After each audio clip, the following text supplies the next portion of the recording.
Mario Kart 8 is such an amazing Mario Kart, so that's why today we are going to be ranking all of its nitro track.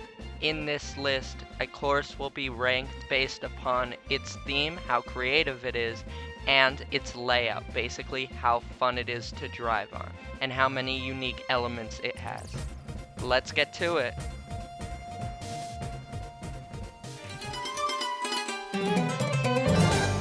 Number 25, Bone Dry Dunes.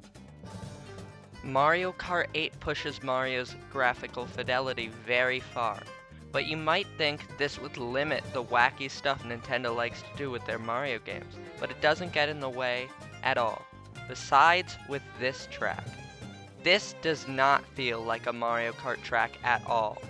This feels like a Gran Turismo course plopped in a Mario Kart game and then given an anti-gravity section and a glider ramp. With basically all of the other courses in Mario Kart 8, I could say a bunch of cool things about them. With this course, legitimately the only thing that stands out is the retextured anti-gravity boosters.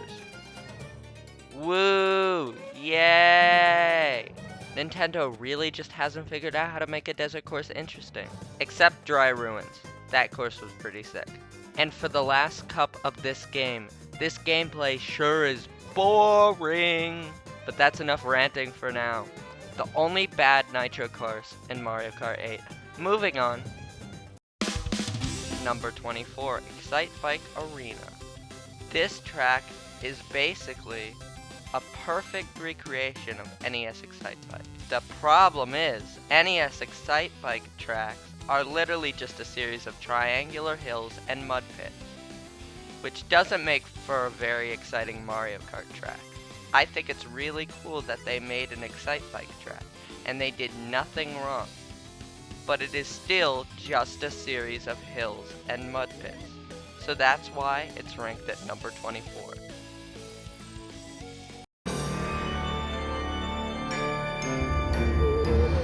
Number 23, Twisted Mansion. This course confuses me. For the first few turns, it's your standard Mario Haunted Mansion with the Mario Kart 8 flair, being great visuals and fun anti-gravity. And then it becomes a boring series of empty hallways that are flooded before returning to the normal mansion. Out of any of the courses that it makes no sense to have a water section, it's this one. Besides like Rainbow Road and Bowser's Castle.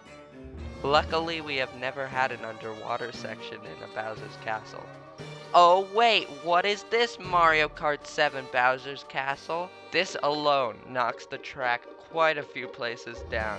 The beginning and end of the track is good, but the other half of the track is empty and boring, which is unlike all of the other courses above it.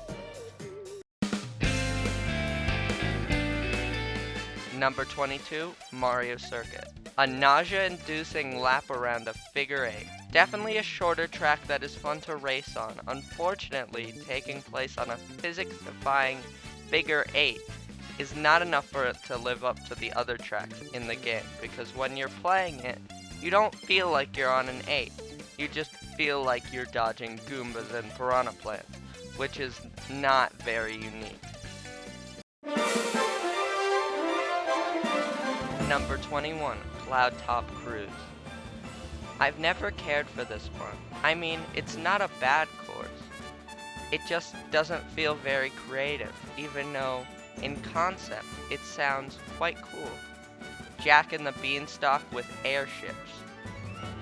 But it doesn't do it for me. Like, for example, the lightning section. Seems like it would be really cool, but it just ends up feeling like a dark tunnel with lightning that ruins your day because you think you're gonna get a boost, but you just end up slowing down. But don't get me wrong, it's not bad. It's just a bit underwhelming.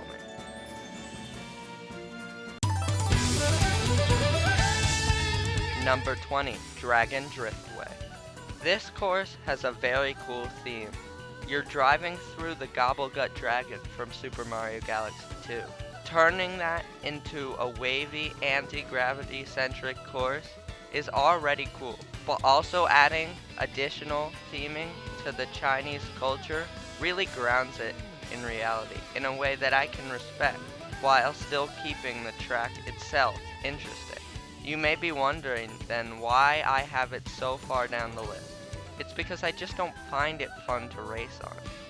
The theme is excellent, but the gameplay feels like you're making a bunch of turns. It doesn't have enough unique course elements to say it's a great Mario Kart track.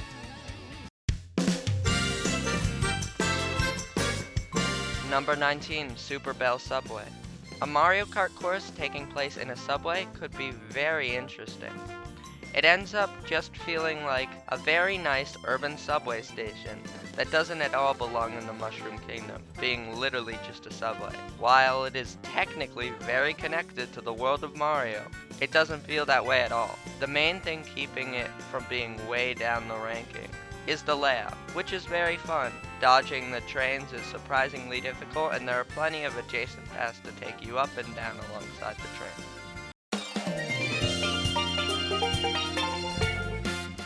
Number 18, Water Park. This track takes you through a water park that is really just a theme park themed to water. While it does have a cool theme, I've never really liked this course all too much. Unlike the course right before it, Mario Kart Stadium, it doesn't do enough to make the race feel exciting, besides the glider ramp at the end that takes you through the Ferris wheel. That is pretty sick. Number 17, Bowser's Castle. This version of Bowser's Castle is very disappointing. With how exciting Bowser's Castles usually are, and how crazy the nitro courses in this game are, you would expect a more exciting take on Bowser's Castle, but that really isn't the case. There are fun things to dodge like lasers, rolling boulders, and a giant mechanical Bowser statue. Where have I seen that before? The best part of the track has to be before the race starts, when the castle door suddenly opens. It is very creepy. My main problem is that there is a good portion of the track that is just empty. This big section after the lasers, there's just nothing going on. This is Bowser's Castle. Give me some enemies to dodge. Comparing this castle to the other Bowser's Castles in the series, this one just doesn't live up.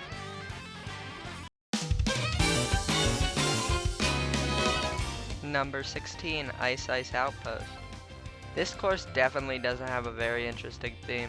For Mario Kart courses, I'm expecting some fun Mario themes. Ice Ice Outpost looks like a place in the real world, which I couldn't imagine in any Mario games, besides maybe Odyssey, which wasn't out at the time of this track's debut. On the other hand, this course does have a pretty decent layout. It mainly uses the gimmick of having two slightly different paths that offer many points to switch between them, which is unlike any other track in the game. Overall, I don't think this course's design compensates enough for the very uninspired theme. Number 15, Wild Woods. This theme is decently strong. Exploring a massive tree is really quite an interesting concept, and they take it just as far as you would expect with the Mario Kart 8 Nitro course. The layout is solid with a good amount of variety to make playing enjoyable. For whatever reason though, this course is very bland, which is the same with a lot of the DLC Nitro courses in 8. Something for me to ponder, I guess.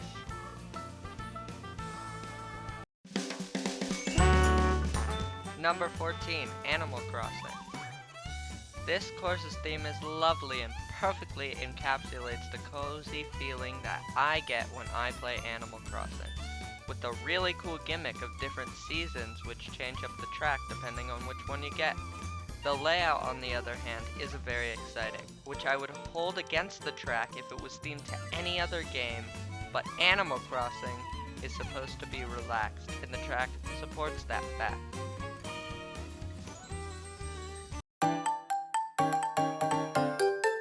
Number 13, Sweet Sweet Canyon. A very delicious track with a solid layout. This track immerses you with its theme, which isn't uncommon for these tracks, but I find it especially notable here. I always feel like I'm taking a road trip while playing it. This track has a decently engaging layout, with a highlight definitely being the anti-gravity section. That can be surprisingly tricky, especially if you're new to the game.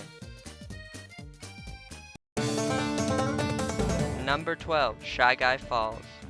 This track lets you drive up and down a waterfall, which is enough to make it good, but it also has Shy Guys littered throughout the course, transporting and mining gems, which is adorable. The drawback of the course is when you're not around the waterfalls, the layout doesn't do a whole lot, but you do spend a good amount of time around the waterfalls, and the Shy Guys do help, so it's not like a Twisted Mansion or anything. Just barely missing the top 10 is number 11, Mario Kart Stadium. The classic racing atmosphere cranked up to the max, with anti-gravity cleverly used to bring you right up to the fireworks, and a glider ramp showing off the huge stadium, and plenty of speed boosts along the way. For the first course in the game, it's quite engaging, and I'm always happy to replay it, which is not something I could say for similar tracks in the series. Okay, we have made it to the top 10 courses. Number 10, Rainbow Road. Now this Rainbow Road at a first glance looks very unambitious, but on closer inspection this track offers a twist to the Rainbow formula we've never seen before. Being Rainbow Road is acting as a road that connects a bunch of space stations together, which is a very cool concept, but it doesn't allow for all too interesting of a layout. And ultimately, if you don't have a great layout, you need to be carried by an awesome spectacle. It's a very realistic take on Rainbow Road, which as you can see by my placement of Bone Dry Dunes, I don't find that very appealing. But it's still Rainbow Road, and there's really no such thing as a bad Rainbow Road. Number 9, Mute City. This is one of 2 F-Zero tracks in the game. In my opinion, it's the worst of them. That's not to say it's not any good. The theme, like Big Blue, is F-Zero, so no complaints there. Where the 2 courses differ is the layout. The layout of the course really emulates the feel of an F-Zero track. From the speed to the anti-gravity, it's very thrilling. But the reason it's the worst of the 2, I will explain once we get to Big Blue. Number 8, Hyrule Circuit. This course takes you all around Hyrule, a very solid theme that even carries over to the coins being retextured as rupees and the piranha plants being turned into Deku Babas. Yes, I did have to look that up. I had no idea what those were called. The layout is also pretty engaging, with plenty of fun turns and ramps throughout. While I would have liked a few more Zelda references, this track doesn't just do a great job of representing the Zelda series, it's also just a flat-out fun Mario Kart track. Number 7, Big Blue. So why is this track's layout better than Mute City? Well, it's because this track's 3 laps are all completely different, allowing for way more elements, which just makes for a more interesting and enjoyable race. This course packs in a ton of conveyor belts, multiple glider ramps, a water slide section, and more. I will admit, with all of these wacky Mario Kart elements, it does make it feel more like a Mario Kart track and less of an F-Zero track, which is why this is only 2 spaces above Mute City. Either way you spin it, Mute City and Big Blue are both really fun tracks. Number 6, Sunshine Airport. Driving through an airport is a concept that always sounded cool. So I'm happy to say that I'm not wrong, because Sunshine Airport is an awesome track. From driving through a terminal, to dodging crates on conveyor belts, to balancing on airplane wings, it throws a ton at you, which makes for a very exciting layout. This all culminates in a takeoff, which leads to a lackluster turnaround, and another glider ramp. I wouldn't expect there not to be a flying section because this is Mario Kart 8 and it has glider ramps, but it does keep it from being a perfect track. Starting off our top 5 is Electrodome. To be honest, this is basically just Music Park if it was a rave. And it's so cool! This course is one big party, and while the layout is nothing special, it has a lot of wide roads and simple turns. But this ridiculously hype atmosphere is enough to carry any course. The absolute highlight of the track is this mesmerizing pink and green anti-gravity section. This course is a visual treat from start to finish. Number 4, Thwomp Ruins. An epic course that answers the question, where do thwomps live? Thank you, Nintendo, it was keeping me up at night. Thwomp Ruins does have a solid theme, but its layout is really where it shines. Replaying it, I was surprised at just how much this course has to offer. There are tons of thwomps and rolling gears to dodge. There are sections where you can drive on the wall. There's 2 glider ramps. And there's one section that takes advantage of underwater driving, anti-gravity, and a glider ramp, which is so cool. So that's why it's all the way up at number 4. Number 3, Dolphin Shoals. I am definitely ranking this way higher than anyone else has. But to be honest, this is definitely one of, if not the best water tracks in any Mario Kart game. While the theme is just water, it takes that theme to its absolute limit. The layout is jam-packed with surprises, from jumping with dolphins to bouncing off bubbles and doing tricks on an eel. I used to not really care for this track because it's surrounded by courses with such unique themes. But now I've come to appreciate that Dolphin Shoals is truly an excellent track. Number 2, Toad Harbor. Whenever I think back on playing Mario Kart 8 and 8 Deluxe over the years, the first thing that comes to my mind is driving on the walls of the buildings in Toad Harbor. This track just instills the happiest feelings. From the boardwalk to the trolleys and the bouncing toads, it's all just so pleasant. And the track is also very engaging and surprisingly tricky at points. An amazing course that I will never not enjoy playing.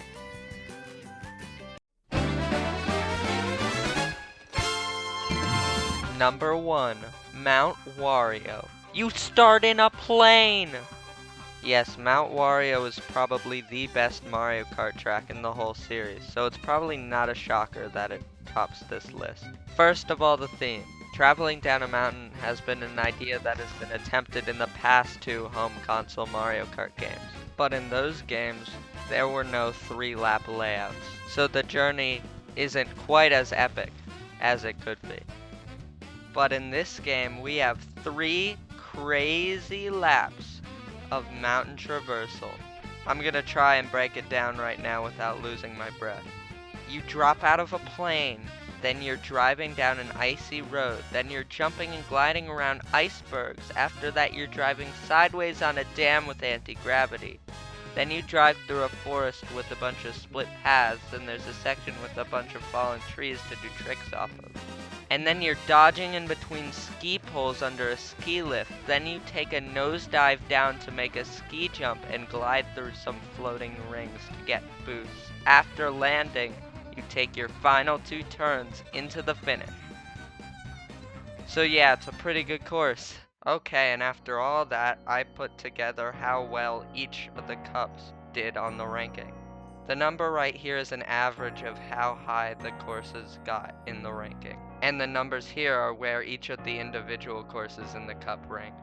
If you enjoyed this video and want to see more, please leave a like and subscribe, as I spent a lot of time on it. Thank you guys so much for watching, and I hope to see you again soon.